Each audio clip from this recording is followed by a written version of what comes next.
Donald ট্রাম্পের ক্ষমতা গ্রহণের পর বিশেষ করে জানুয়ারির ২০ তারিখের পর থেকে ডোনাল্ড ট্রাম্প সবচেয়ে বেশি চিন্তিত থাকবেন দক্ষিণ এশিয়া নিয়ে। দক্ষিণ এশিয়ার মধ্যে সবচেয়ে গুরুত্বপূর্ণ যে দেশটি নিয়ে তারা চিন্তিত থাকবেন তার মধ্যে একটি দেশ হচ্ছে বাংলাদেশ। কেননা বাংলাদেশের বর্তমান যে সিচুয়েশন রয়েছে এটি মূলত আমেরিকার অনেকটাই দীর্ঘদিন ধরে নজরে ছিল। বাংলাদেশ চাচ্ছিল আমেরিকার সাথে একটা ভালো সম্পর্ক স্থাপন করা।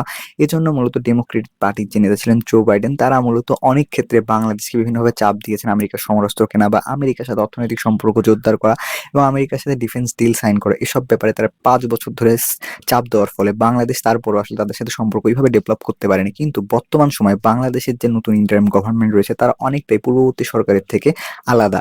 এক্ষেত্রেই মূলত বাংলাদেশের সাথে আমেরিকার সম্পর্ক ডেভেলপ করার সবচেয়ে ভালো অপশন হচ্ছে এই সময় বাংলাদেশের সাথে সম্পর্ক ডেভেলপ করে ফেলা এবং বাংলাদেশকে অনেকটাই আমেরিকার বলয়ের অন্তর্ভুক্ত করে ফেলা। যেহেতু বাংলাদেশ দীর্ঘদিন ধরে প্রায় ব্যালেন্সিং একটা পলিসিতে চলে আসছিল, অর্থাৎ চীনের দিকেও পুরোপুরি ঝুঁকতেছিল না, একই সাথে আমেরিকার দিকেও পুরোপুরি আসলে টার্ন ওভার করেনি। এ থেকে বোঝা যাচ্ছে যে বাংলাদেশ এখন বর্তমানে যদি আমেরিকার দিকে ঝুঁকে পড়ে তাহলে হয়তো বাংলাদেশকে আমেরিকা পুরোপুরিভাবে তাদেরকে অ্যালাই কান্ট্রি হিসেবে পেয়ে যাবে বা তাদের একটি জোটের অন্তর্ভুক্ত দেশ হিসেবে পেয়ে যাবে।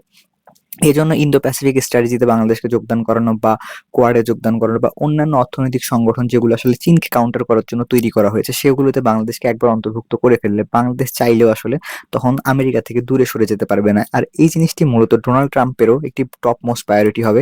কেননা ডোনাল্ড ট্রাম্পের পাশাপাশি ডেমোক্রেটিক পার্টির নেতারা বা আমেরিকার যে কোনো পার্টির নেতারা বা রিপাবলিকান পার্টির নেতারা সবাই আসলে চায় বাংলাদেশ বা এই অঞ্চলে যে ইনফ্লুয়েন্স রয়েছে আমেরিকা সেটা বৃদ্ধি পাক। কেননা চীনকে কাউন্টার করে বর্তমান সময় আমেরিকার সবচেয়ে বড় মূল লক্ষ্য। আর ডোনাল্ড ট্রাম্পের পার্সোনাল যে বিহেভিয়ার রয়েছে, গতবার তিনি যখন ইলেক্টেড হয়েছিলেন তখন তিনি রাশিয়াকে বাদ দিয়ে আসলে চীনকে কাউন্টার করার ব্যাপারে পুরো পৃথিবীকে বা বিশেষ করে আমেরিকার যে পলিসিগুলো ছিল, আমেরিকার যে অ্যালাই দেশগুলো ছিল, ইউরোপ থেকে শুরু করে অন্যান্য দেশকে চাপ দিয়ে আসছিল।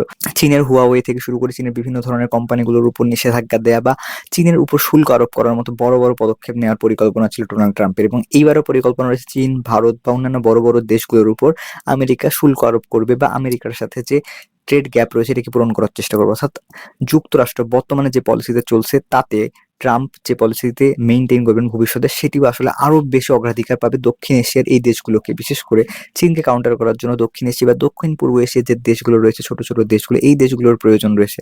একই সাথে আমেরিকাকে আসলে ভারতকে ব্যবহার করার যে ইচ্ছা ছিল যে চীনের বিপক্ষে ইন্ডিয়াকে অনেকটা মুখোমুখি দাঁড় করিয়ে দিবে, এর মাধ্যমে আসলে আমেরিকা দূর থেকে খেলা দেখবে। কিন্তু এই জিনিসটা অনেকটাই সাকসেসফুল হয়নি।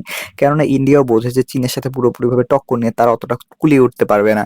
আর চীনকে যদি শক্তিশালী করা থেকে আমেরিকা ভারতকে শক্তিশালী করে ফেলে তখন একই ধরনের একটি প্রেক্ষাপট ঘটে যে আমরা চীনকে আটকানোর জন্য ভারতকে শক্তিশালী করলাম, একই সাথে ভারত এখন বর্তমান সময় শক্তিশালী হয়ে যাচ্ছে এবং এই কারণে মূলত আমেরিকার কথা ভবিষ্যতে ইন্ডিয়া নাও শুনতে পারে। এই জিনিসটি মূলত আমেরিকার পলিসির একটি বড় গুরুত্বপূর্ণ কারণ যে বাংলাদেশের মতো দেশগুলোকে, ছোট ছোট দেশগুলোকে আসলে গুরুত্ব দিবে। ডোনাল্ড ট্রাম্পের বন্ধু দেশগুলোর মধ্যে আরেকটি হচ্ছে ইমরান খানের দেশ পাকিস্তান। ইমরান খানকে অনেক বেশি পছন্দ করেন ডোনাল্ড ট্রাম্প। এজন্য পাকিস্তানেও ইমরান খানকে পুনরায় ক্ষমতায় নিয়ে আসার ব্যাপারে তার যে বিভিন্ন দলের পার্টি রয়েছে, পার্টির বিভিন্ন ধরনের নেতারা আসলে বর্তমান সময়ে আসলে বিভিন্ন ধরনের বক্তব্য দিচ্ছেন যে ইমরান খানকে তারা ব্যাক করাইতে চান। এই জিনিসটাতে বোঝা যাচ্ছে যে বাংলাদেশ পাকিস্তানের গুরুত্ব ডোনাল্ড ট্রাম্পের কাছে আরো বেশি বৃদ্ধি পেতে পারে এবং বাংলাদেশ এবং পাকিস্তান বা অন্যান্য ছোট ছোট দেশগুলোকে কেন্দ্র করে চীনকে কাউন্টার করার ব্যাপারে ডোনাল্ড ট্রাম্প বেশি আগ্রহী। ভারতকে ব্যবহার করলে যে জিনিসটা হবে, ভারত অর্থনৈতিকভাবে শক্তিশালী হয়ে পড়বে। ভারত ও দ্বিতীয় চীন হিসাবে আমেরিকার সামনে ভবিষ্যতে একটি চ্যালেঞ্জ হিসেবে দাঁড় হইতে পারে। এজন্য ভারতকে শক্তিশালী করা আমেরিকার জন্য একটা লস প্রজেক্ট।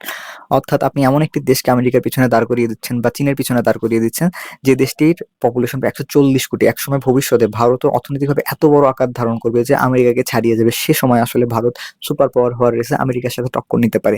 আর এই ভয় থেকেই মূলত ভারতকে আর শক্তিশালী করতে যাচ্ছে না যুক্তরাষ্ট্র।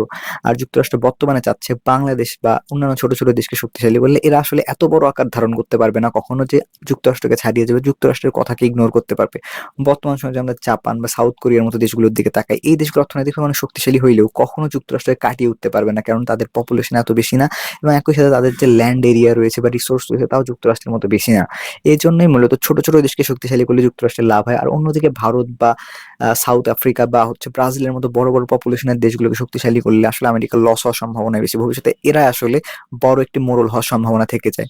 আর এ কারণেই মূলত বাংলাদেশ এবং পাকিস্তানের মতো দেশ দুই দিকে গুরুত্ব দিতে পারে বর্তমান সময় জো বাইডেনের সরকার এবং একই সাথে ডোনাল্ড ট্রাম্প যখন আসবেন তখনও।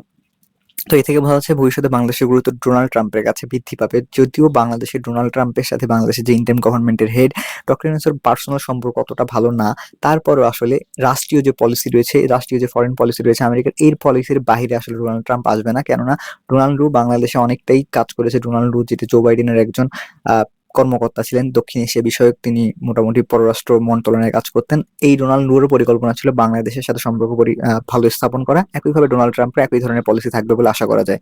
তো এই বিষয়ে আপনাদের গুরুত্বপূর্ণ মতামত জানাইতে পারেন আমাদের কমেন্ট বক্স। তো আজকের জন্য এখানে শেষ করছি, কথা বলবো অন্য কোনো ইনশাআল্লাহ। বাই।